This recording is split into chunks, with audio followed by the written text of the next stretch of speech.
Books. Although its role and purpose have changed and adapted throughout the years, they have always held an important place in American society. The printing and manufacture of books is now a $1 billion-a-year industry. But where did it all begin? The history of books started at a newly formed Massachusetts University, Harvard. I'm William Shaber. And I'm Boomer Wingard, and today we are going to look at the journey of books in America. The year was 1638, and Elizabeth Glover had just established America's first printing press. She had recently arrived from England with her 5 children. Her husband, Jose Glover, had died on the ship. It was at this printing press where the first book in America was published, the whole Book of Psalms faithfully translated into English meter, the Bay Psalm Book for short. Its 300 pages were flimsily assembled and full of errors, but the impact it would have on the history of books was huge. 6 years ago, a copy sold for over $14 million. Books printed during this period in America from about 1640 to the 1750s had 2 main purposes, education and prayer. It wasn't until the mid-18th century that books in America really started to deviate from these purposes. It was in the mid-1700s that novel consumption exploded. According to online blogger Douglas Galby, novels were YouTube in the 18th century. Novels represented a huge shift and change in the potential arena that books could operate in. For the first time, readers could enjoy a book for pure leisure. However, this did not sit well with some intellectuals and authors. An unknown intellectual even remarked, to read a book merely in order to kill time was an act of high treason toward humanity, because one is belittling a medium that was designed for loftier purposes. In the 1700s, there were distinct characteristics that differentiated the novel from stories of the past. Although there had been fiction throughout history, such as epic poems and tales, novels tend to focus more on current societal and cultural problems. They had a sense of realism that fiction in the past did not. Ian Watt, author of Rise the Novel, said the novel's realism does not reside in the kind of life it presents, but in the way it presents it. Novels began to focus more and more on the perspective and viewpoints of individuals. Ian Watt again said, from the Renaissance onwards, there was a growing tendency for individual experience to replace collective traditions as the ultimate arbiter of reality. The demand for books sparked by the novel in the 1800s and the continuing development of the printing press created the opportunity for a new type of business venture, the publishing company. Major publishing companies began to develop during the late 1840s and allowed authors to publish their works without the high levels of associated overhead costs.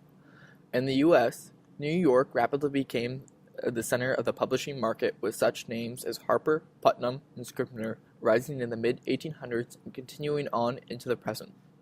It was also during this period, around 1860, that dime novels became popular.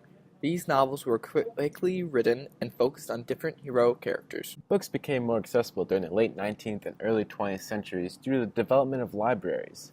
At the head of this new project was the steel magnate, Andrew Carnegie.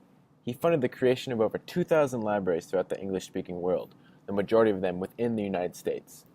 The Detroit Public Library, funded largely by Carnegie, has been regarded as one of the most aesthetically pleasing buildings in Detroit, and today houses over 4.1 million books in 23 branches across the city. This increase in libraries and greater accessibility to books helped to combat illiteracy. Between 1880 and 1920, illiteracy rates fell dramatically from 20% to just 6%.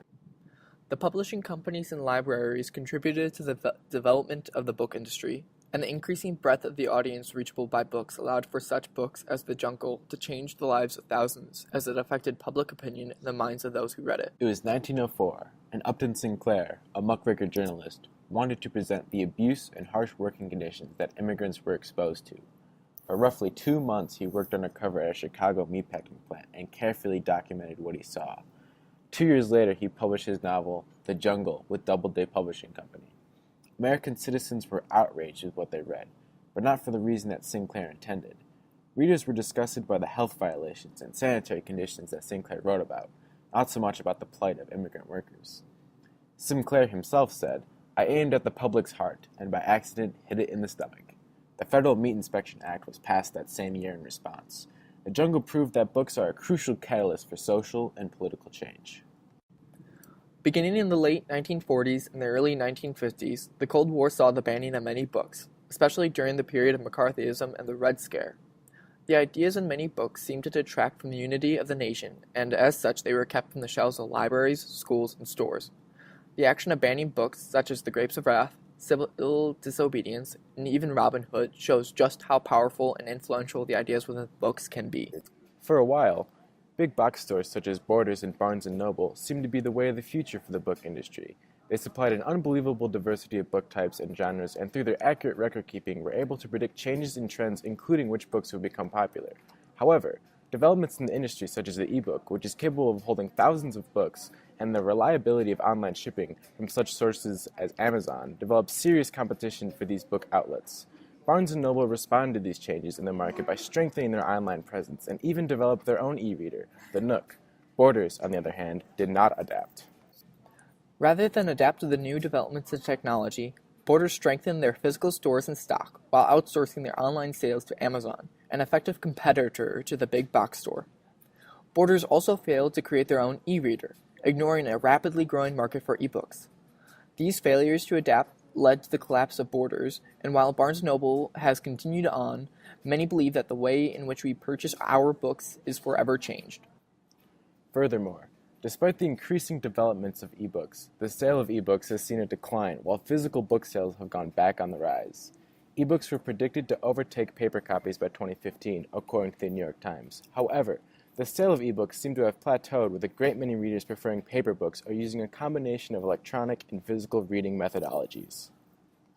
What started in a shifty publishing room at Harvard is now a multi-billion-dollar industry. No one knows for sure what the future holds for books, and while ebooks and tablets are nice, physical books aren't going anywhere anytime soon. This has been Boomer Wingard And William Shaver. We hope you've enjoyed the show.